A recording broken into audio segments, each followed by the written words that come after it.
Welcome. We're here today to discuss the intersection between philosophy and literature. Our guest speaker today is Dr. Charles Johnson, Professor Emeritus at the University of Washington, Seattle, and the author of 27 books. He's a novelist, philosopher, essayist, literary scholar, short story writer, cartoonist, and illustrator, an author of children's literature, and a screen and teleplay writer. He is a MacArthur Fellow and 1990 recipient of the National Book Award for his novel Middle Passage. Johnson's also one of 5 people on posters created in 2019 by the American Philosophical Association to encourage diversity in the field of philosophy. Welcome, Charles. Thank you for having me, Michael. It's always a joy to talk with you and to work with you on different projects. One of them being, of course, the philosophy book that we did, Philosophy and Innovative Introduction. But you did all the heavy lifting, of course, for that book, and I just contributed some stories, as you did. So this is one of my favorite books out of the 27 that I've been blessed to publish during my journey through life. Wonderful, thanks. Yeah, it was a pleasure, and it's nice to have our book out there in the Republic, as they say. Yes. My first question for you is, how does a writer dramatize philosophy in philosophical fiction or storytelling? Well, we talked about this question earlier. You asked me to give you 2 questions, and that was the one that came to mind for me, because we both are philosophers and novelists. And so we constantly have to address the question, how do we dramatize philosophy and ideas in the works that we do? That's a technical question, right? It's a craft question. And we can talk about that. But, I was thinking about it recently, last night, and I think I would have wanted to give you a different question. In relationship to philosophy and literature. I have argued for decades that philosophy and literature are sister disciplines. They go hand in hand.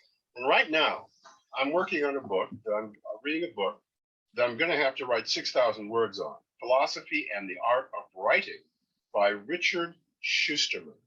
It's a wonderful book. It takes us all the way back to the ancient Athenians and to Plato, kicking the poets out of his republic. So we have this tension that goes all the way back to the beginning of philosophy in respect to philosophers seeing the arts and literature and poetry as inferior to philosophy itself. And this continues for 2,000 years, right into the analytic tradition. But my position has always been that they are sister disciplines, and philosophy itself takes so many literary forms, including Plato's dialogues, which are a dramatic form. Philosophers have expressed themselves in every kind of linguistic form and genre that I can think of. So for me, that's a larger question. It's a more important question. What we do with the interface, and what you do as well, between philosophy and literature. How do we dramatize it? Life, our experience gives us the stories, the tropes, the characters, the situations that we need to explore in a philosophical way. Yeah, you just brought up Plato there, and he was very upset that the characters in most stories are made up and the situations are made up. But you've recently argued in the Dharma of Fiction that in fact, there's a truth behind the action. If you're looking for where the truth lies, it's not as if there was somebody who was born, has a birth certificate with this name on it, but what they're doing and how the action reveals something. No, absolutely. This is the purpose for me of storytelling. It is to liberate our perception. This is what art does. It liberates us from the calcified frozen ideas and assumptions and prejudices that we have. It shakes up our perception. It allows us to see something in a new way. And stories are a perfect vehicle for that. You know, I was looking at our book again, and in our book, I made a reference to Camus, to his notebooks in the 1940s. And in his notebooks, Camus says, feelings and images multiply a philosophy by 10. People can only think in images. If you want to be a philosopher, write novels, right? And so one of the things that we do as philosophical novelists is we return to those wonderful themes of ancient Greek philosophy, of the pre-Socratics, the good, the true, and the beautiful. In other words, the good, ethics, the true, epistemology, or theory of knowledge, and the beautiful, or aesthetics. These are perennial questions in the human experience, and we can dramatize them effectively in short stories, novels, plays, and many other forms. So philosophy and literature are not in opposition to each other, but rather complementary to each other. So you probably, I know, stand with me on what I call contrary opinion to what I call the Carnap sympathizers. Rudolf Carnap, a dandy to positivist philosophy in the 20th century, particularly on philosophy of science. He thought that philosophy of science was really the meat and potatoes of philosophy, and that art was like dessert. Then he decided to go farther. No, it's even less. It's the whipped cream on top of the dessert. Well, Carnap and many others, like one of my teachers that I took a seminar from, Arthur Danto, there is a tradition among the analytic philosophers of seeing themselves actually as being the handmaidens of the sciences. That's what philosophy should be all about. But I have said, and I'll say it again, analytic philosophy is where the heart goes to die, all right? And it's one of the reasons, I'm going to quote something to you that I read last night. It's one of the reasons that we have, tragically, so few students majoring in philosophy now. In 2020, only 4% of graduates were in history, English, philosophy, or foreign language studies. Only 4%. This is a decline that will have a big impact on our culture and every other aspect of our society. Only 4% will be aware of philosophy, history. History is so important as well, and English.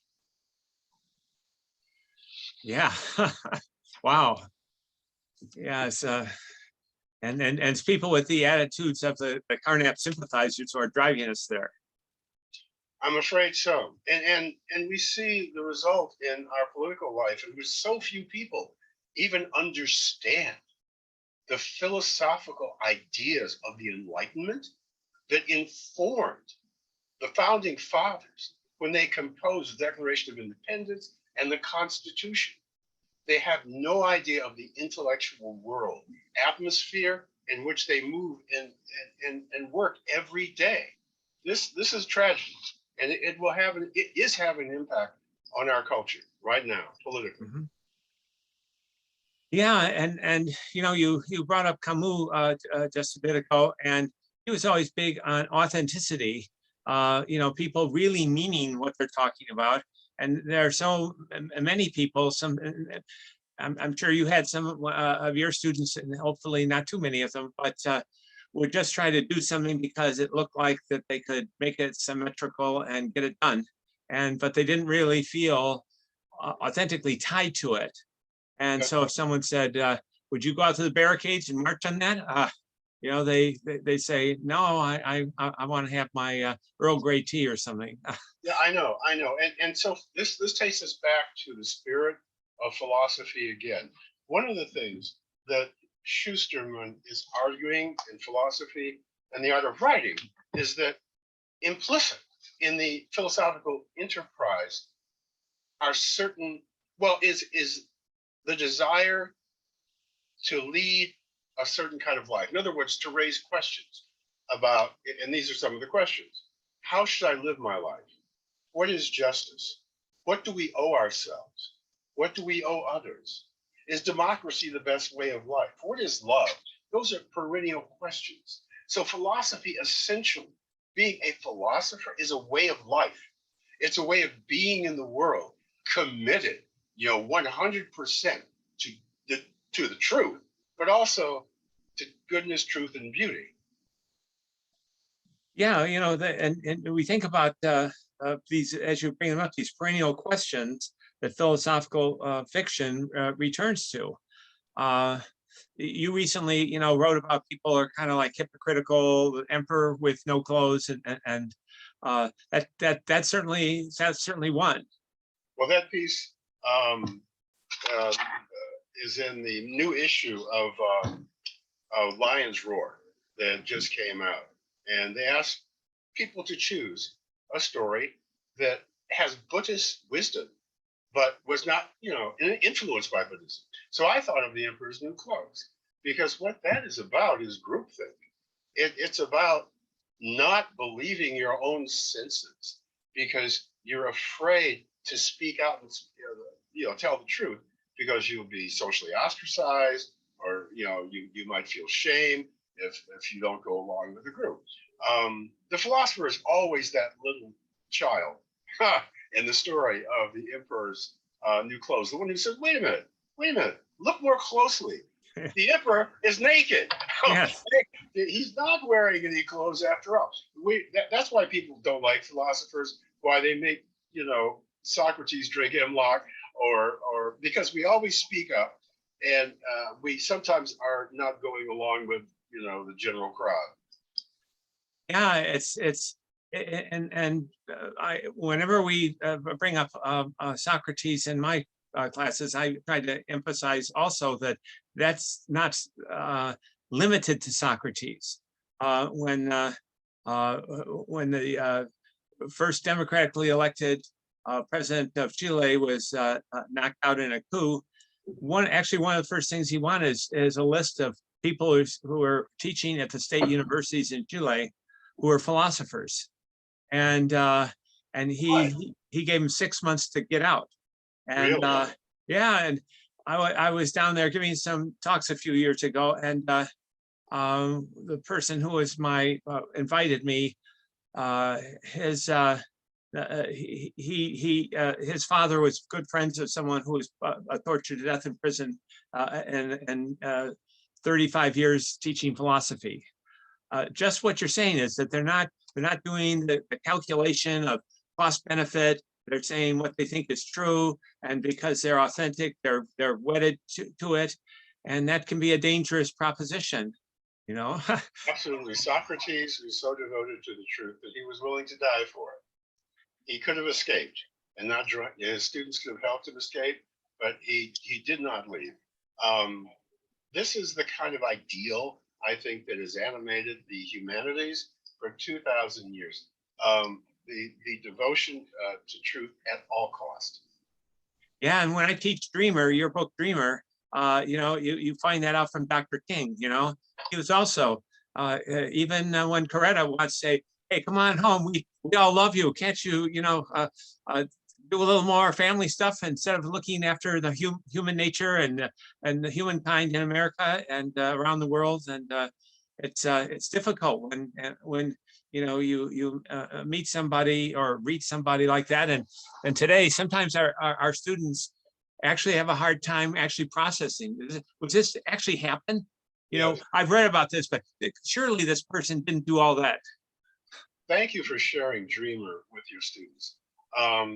King is that figure in our lifetime who is willing to speak truth to power and put his life on the line and lost it at age 39. I'm a great admirer of the man because he was a theologian. He was a philosopher. And the ideals that we're talking about are not abstract.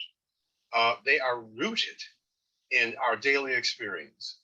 And King was walking a tightrope, in terms of trying to realize those philosophical ideas in the material world. Yeah, and letter from a Birmingham jail.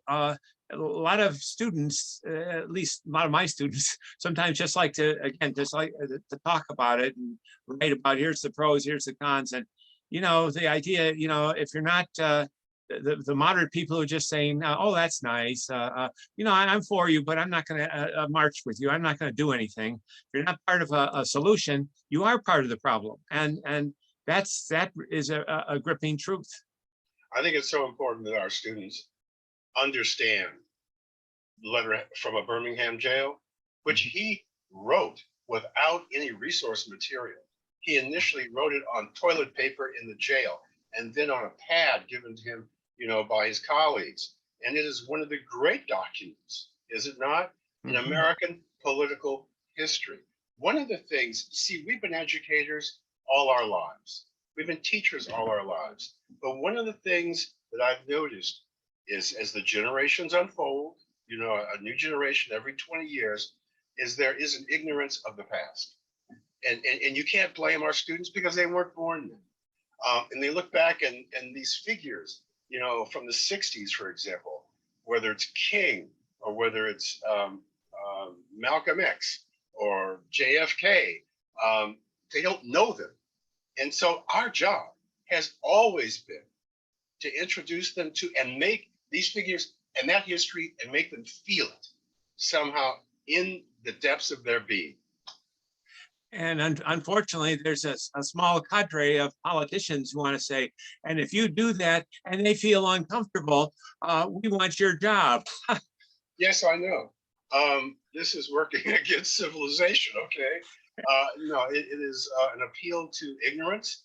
And again, the philosopher is the one in the room who has to take a stand against that. Yeah, it's I think that the Hindus really had something there when they decided that if anybody went into politics, that they were dropped down one caste. Really? Yeah. I was not aware of that. Even even Gandhi, the wide-souled Gandhi, was dropped down a caste because they considered his activity to be politics. Oh my goodness, I wasn't aware of that. Thank you. I've studied Hinduism and Buddhism and Taoism for a long time, but I didn't realize you lost a caste status if you were involved in politics. That's fascinating. Yeah. Oh, we're in need of people, as you mentioned, a few minutes ago. In the 60s, we had several politicians who seemed, several of them died, were assassinated, and not just in the United States. The Middle East peace guy Rabin was murdered by. He was Jewish. He was murdered by another Jew because he was moving and making concessions and so forth with the Palestinians for a two-state solution. Yes, the 60s. No, really, it was a decade of assassinations. And again, it seems to me that points out the importance of the philosopher to any society, to oppose oppression, to oppose anything that limits human potential and the efflorescence, of human beings. We are always, as philosophers, in a dangerous position, but it is the only position I think that one can honestly take in our world. Yes, unfortunately, there are consequences, and we have to keep our fingers crossed that we're able to live to comb gray hair. I think we've been very fortunate in that respect. Yes, I'm grateful for it. Me too. So, wow, we've touched on some wonderful topics here. I've just really appreciate our conversation. Yes, and peace to you too. And look forward to our next conversation. Thank you, Charles. Thank you. Bye-bye. Bye-bye.